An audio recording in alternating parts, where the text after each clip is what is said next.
السلام علیکم ورحمۃ اللہ وبرکاتہ۔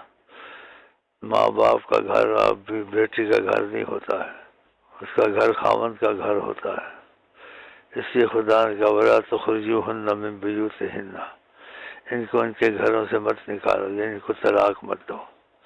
تو خاوند کا گھر اصل گھر ہوتا ہے، تو اس چیز کو سمجھنا چاہیے۔ اس لیے آقا جی نے کہا اگر سجدہ جائز ہوتا خدا کے سوا، خاوند کو سجدہ جائز ہوتا تو خاوند کا اتنا حق ہے تو آپ ایسے نہ کریں، ماں باپ سے تعلق رکھیں لیکن گھر اپنا خاوند کا گھر سمجھیں اور اس طرف زیادہ نہ جائیں، نہ مائل ہوں۔ اس لیے نبی کریم نے فرمایا ہے سجدے کا حکم ہوتا تو ماں باپ کو کہا یا خاوند کو کہ اتنی قدر کرنی چاہیے، وہ اس کا پردہ ہے، وہ اس کی دین ہے، وہی دنیا آخرت ہے۔ تو ایسی غلطیاں مت کریں جو قرآن حدیث کے خلاف ہوں۔ ماں باپ کو مل سکتا ہے لیکن ماں باپ کے ساتھ خاوند سے زیادہ اس کو درجہ نہیں دے سکتا۔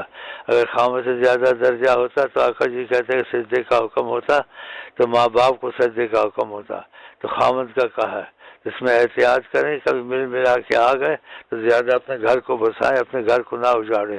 تو میں نے تم کو سمجھا دیا، کبھی ایسا نہ کریں کہ ساری عمر بھی والدین کے بھی نہ جانا پڑے، کوئی بات نہیں، اپنے گھر میں تو آباد ہو۔ اور سجدے کا حکم ہوتا تو خاوند کو ہوتا یا ماں باپ کو ہوتا، تو آپ اپنے گھر کو خود اجاڑتی ہیں اور ایسے مسائل پیدا کرتی ہیں۔ ایسے مسائل پیدا مت کریں، جیسے خاوند کہتا ہے ویسے کریں، اور اپنے بچوں پر ایسے نہیں تو ایسے گھر اجڑ جائے گا۔ اور خدا رسول کی جو بات ہے تم اس کی قدر نہیں کی، جو خدا رسول کی بات کی قدر نہ کرے تو آدمی ایمان والا رہ سکتا ہے؟ تو کتنی بڑی بات آ کر کہ سجدے کا حکم ہوتا تو خاوند کو ہوتا۔ بتاؤ، ماں باپ کو نہیں کہا مل کے آ جائے، ماں باپ مداخلت کریں گے، چیزیں کریں گے، تمہارا گھر برباد ہو جائے گا۔ اور نبی کریم کی بات اگر آپ نے دل سے نہیں مانی، سمجھو آپ کو خیر دنیا اور آخرت دونوں خیریں آپ کی ختم ہو جائیں گی۔ یہ کتنا بڑا لفظ رسول اللہ نے فرمایا، اگر سجدے کا حکم ہوتا تو خاوند کا حکم ہوتا، اور خدا نے کہا دوسرے کے گھروں سے مت نکالو، طلاق مت دو، تو خاوند کا گھر ہوتا ہے، ماں باپ کا گھر نہیں ہوتا۔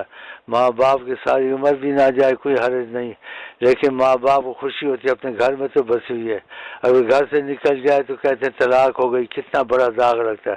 خدا کا شکر نہیں کرتی ہے اور جہالت والے کام کرتی ہے، اور آقا جی کی باتیں مائل نہیں ہوتی ہے، اور پھر ایسے کام مت کر۔